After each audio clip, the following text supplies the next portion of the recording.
안녕하세요. 하나님의 재정청지기 12번째 시간입니다. 제 친구 중에 무하마드 파리디라는 친구가 있는데 그분은 거듭난 이란 사람이죠. 원래 테러리스트였습니다. 그가 거듭난 후에 자기의 간증에 대한 부분을 한 장에 썼습니다. 그분이 그렇게 하신 이유는 통계에 따르니 사람들이 책의 첫 장만 읽고 안 읽는다는 거죠. 그래서 그분은 자기의 간증을 모든 사람이 읽을 수 있도록 한 장 분량에 요약했다고 했습니다. 제가 이 소책자를 쓴 것과 같은 이유죠. 이 책자는 무료로 제공되니 많은 유익을 받으시길 바랍니다. 하나님의 재정청지기에 대한 가르침은 정말로 중요하죠. 왜냐하면 지금 기독교에서는 종교적으로 잘못된 재정에 대한 가르침이 너무 만연해 있기 때문입니다. 지난 시간에 고린도후서 8장 9절에 대해서 공부했었죠. 오늘도 이어서 하겠습니다. 우리 주 예수 그리스도의 은혜를 너희가 알거니와 부요하신 이로써 너희를 위하여 가난하게 되심은 그의 가난함으로 말미암아 너희를 부요하게 하려 하심이라. 하나님께서는 인색하게 근근히 살게 저희를 내버려 두시지 않습니다. 우리가 부유하게 된 것은 예수님이 우리의 가난을 짊어지셨기 때문입니다. 말씀드렸듯이 고린도후서 8장과 9장의 39절에 해당하는 이야기는 모두 재정에 관한 이야기입니다. 이 구절들을 헌금이나 재정과 상관없이 믿음이나 감정, 관계에 대한 풍요함에 대해서만 설교한다면 그것은 잘못된 설교라고 말씀드렸죠. 하나님은 우리 자녀들이 번영하고 풍요하게 살기를 원하십니다. 제가 시편 35편 27절로 말씀드렸죠.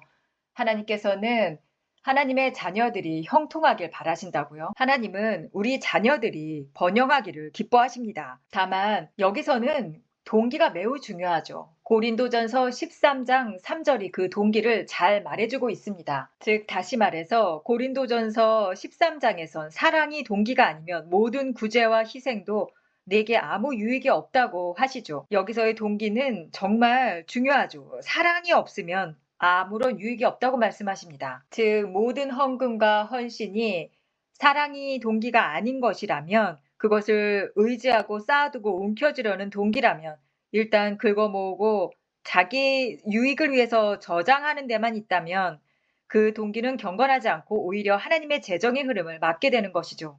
그러나 우리가 아브라함처럼 복을 받는 이유가 복의 통로가 되기 위함이라는 올바른 태도를 가진다면 하나님은 이 모든 은혜를 넘치게 하는 목적으로 그 재정의 통로를 풍성하게 하십니다.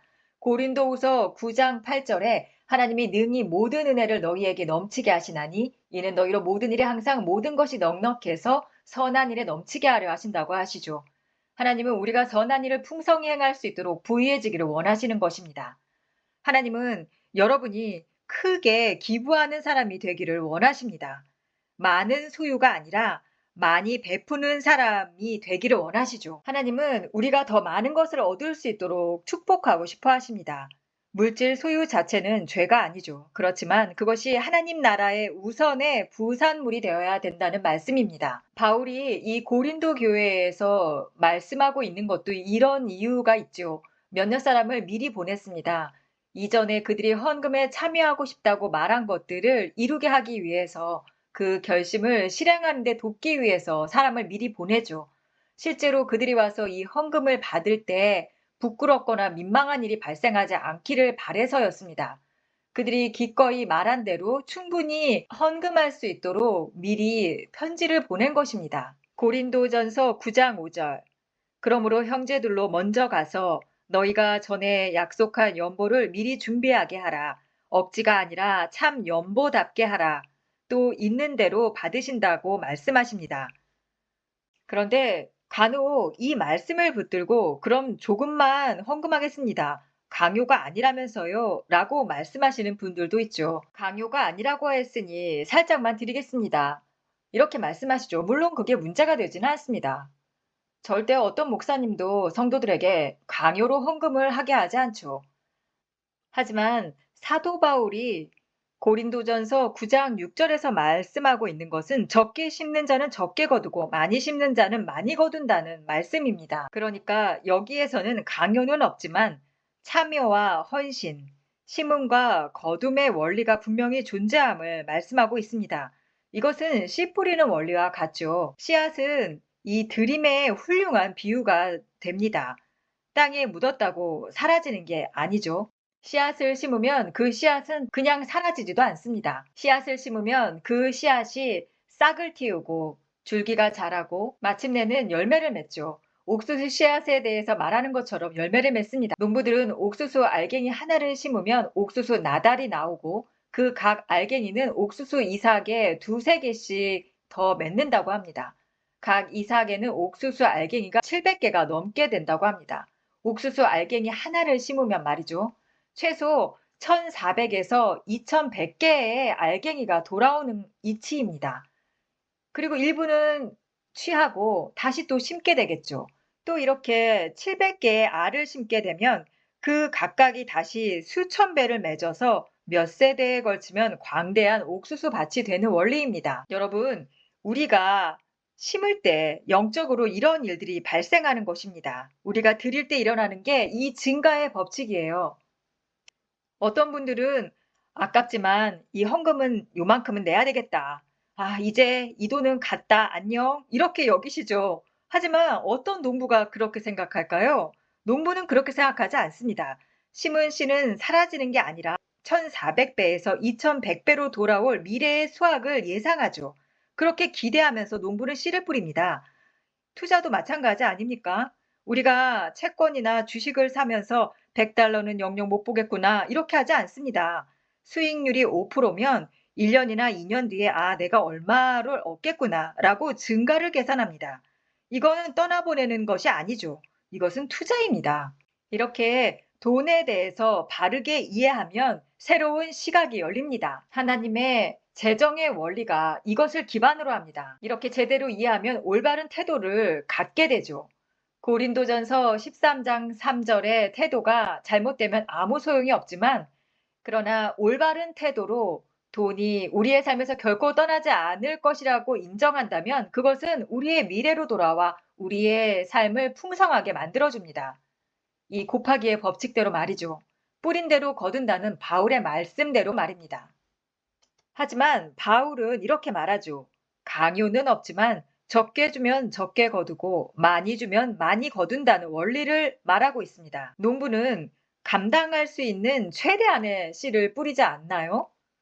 그렇게 생각하지 않죠. 최소 몇 알이면 되지? 라고 농부는 생각하지 않습니다.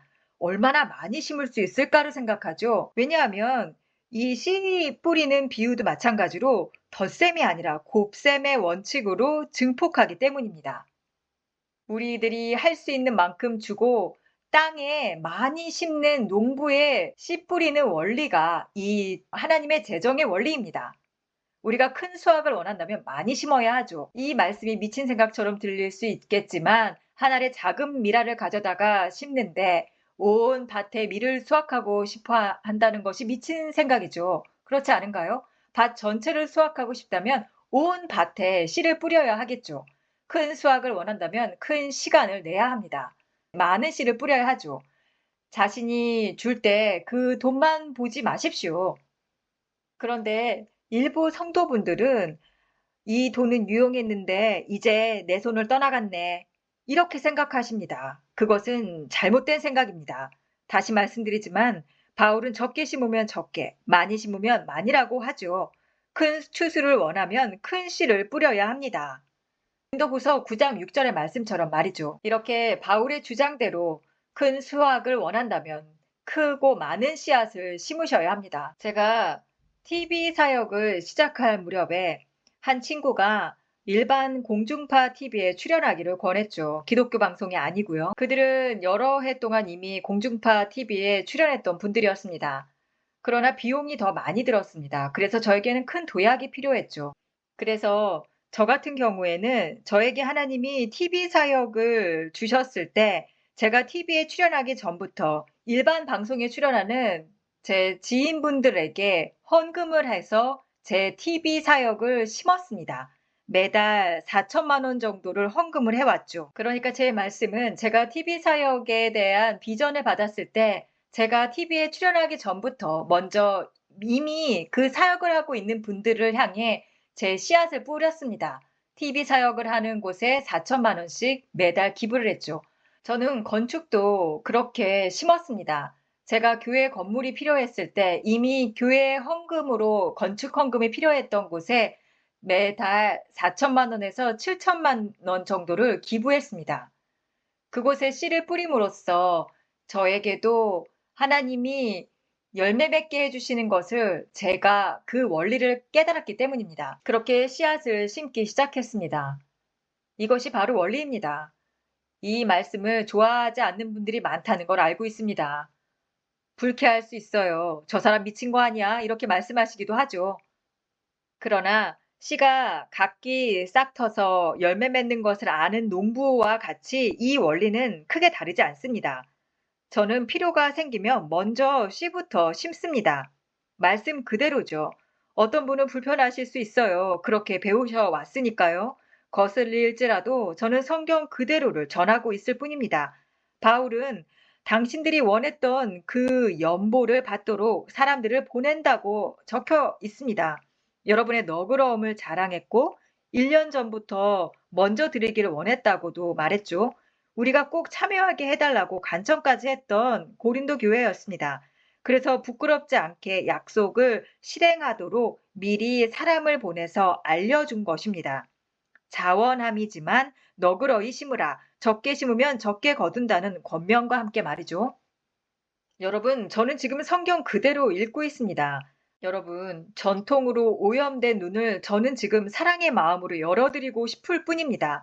그리스도인은 부유하면 겸손해지지 않는다라고 생각하는 종교적인 생각으로부터 자유로워지십시오. 대저 그 마음의 생각이 어떠하면 그 위인도 그러한즉이라고 말씀하십니다. 불쾌하고 놀라시겠지만 그래서 재정이 곤고하고 여유가 없진 않으십니까? 복음 안에서 번영을 말합니다. 세상 방식으로도 부자가 될 수 있지요. 생명과 정직을 이룰 수도 있지만요. 잠언엔 망령되이 얻은 재물과 탐욕이 생명을 해친다는 구절이 있습니다. 또 어떤 이들은 탐내다가 많은 근심으로 자기를 찔렀도다라고 써 있습니다. 하나님 밖에서도 부유해질 수 있지만 하나님 안에서의 번영은 지금 말하는 말씀을 믿는 자들에게 임한다는 말씀입니다. 다시 말씀드리지만 하나님 밖에서도 부자가 될 수 있죠. 하지만 하나님 안에서의 풍요와 번영을 제가 말씀드리고 있는 것입니다. 여기서 바울은 너무 간단하게 말합니다. 이것을 오해하지 않도록 도와줄 수 있는 사람이 적을 뿐이죠. 우리의 종교적인 전통이 이 단순한 원리를 복잡하게 만들었습니다. 많이 주지 마라, 많이 기대하지 마라, 이런 전통이 오해를 낳았습니다. 성경은 적게 심으면 적게, 많이 심으면 많이라고 단순하게 말합니다. 그리고 7절에서 각각 그 마음에 정한 대로 할 것이요, 인색함이나 억지로 하지 말라. 하나님은 즐겨내는 자를 사랑하신다.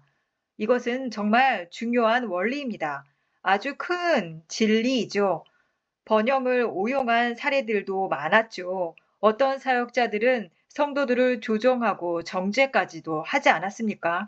그런 이유로 돈 얘기만 나오면 성도들이 등을 돌리는 큰 이유가 되었습니다.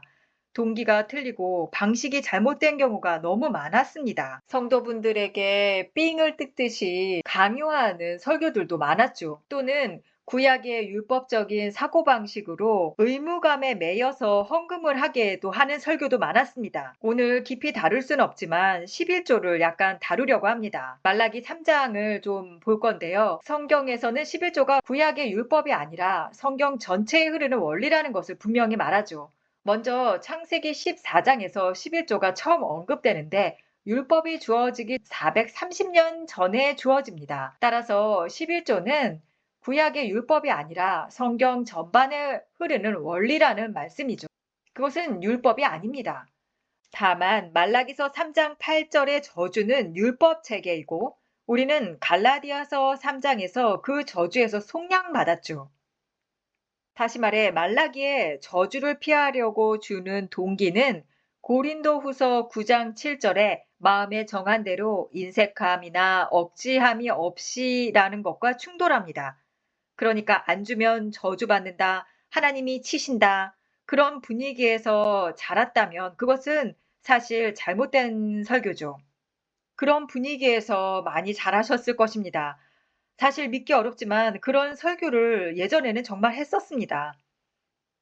어떤 분들은 제가 거짓말을 한다고 생각하기도 하지만 저는 침례교회 교단에서 양육받았습니다. 어렸을 때요. 근데 그 목사님은 설교단에 성경을 올려놓고 몸으로 올라타서 마이크를 잡고는 헌금을 내지 않으면 저주를 받습니다. 반드시 10%를 떼어 가십니다. 병원비를 낼 수도 있습니다. 타이어가 펑크나게 될 것입니다. 차가 고장나게 될 수도 있어요. 어떻게 해서든 하나님은 10%를 가져가십니다. 이렇게 말씀하셨죠. 하나님 아버지라기보다는 사실 대부의 갓파더와 비슷하죠. "내가 책임져 줄 테니 너는 나한테 10% 내." 이런 식이죠.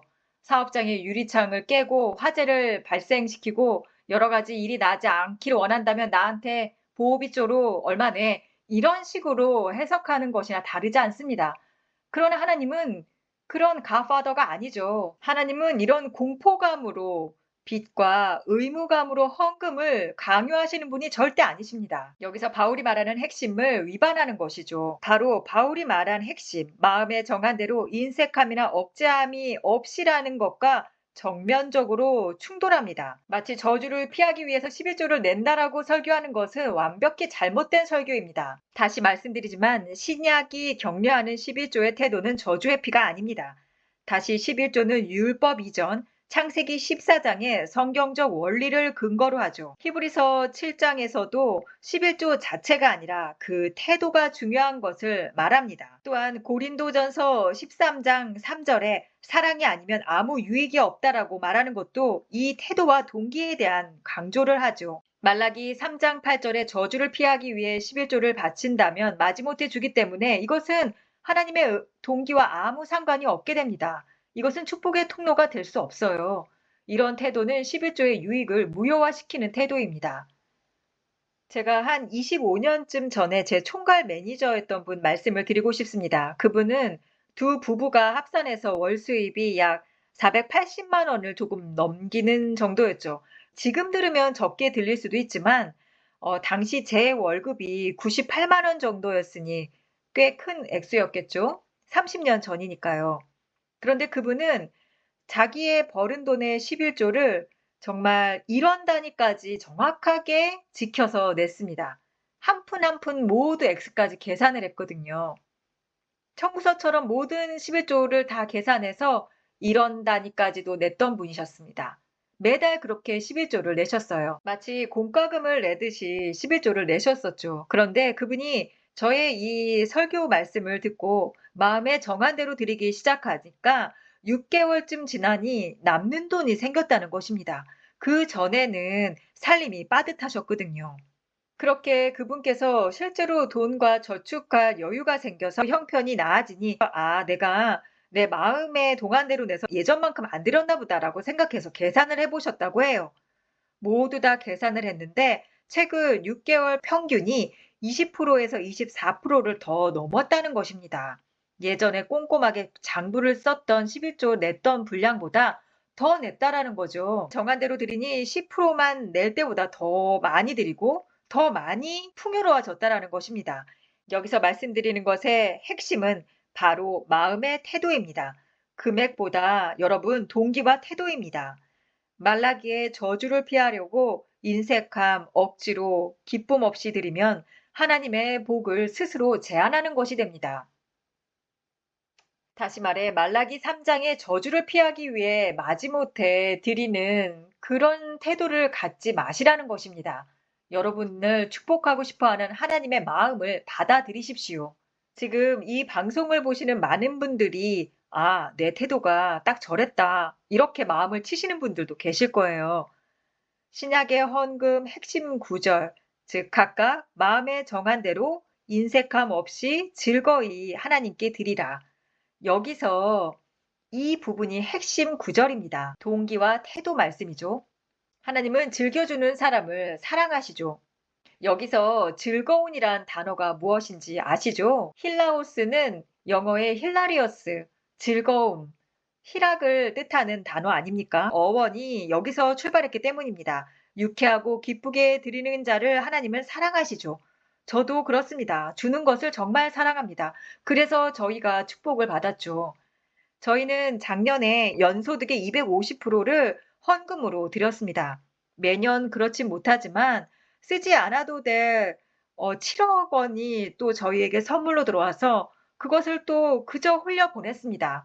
그렇게 했더니 헌금이 저희의 소득보다 250%가 넘었었습니다. 저희는 너무 기뻤어요. 제이미와 저는 앉아서 감사하며 이렇게 축복의 통로가 됨을 축복해 주셔서 감사하다고 고백했죠. 하나님은 주실 때 정말 풍성히 주십니다. 정말 아주 풍성히 주신다는 것을 믿고 한번 실천해 보십시오.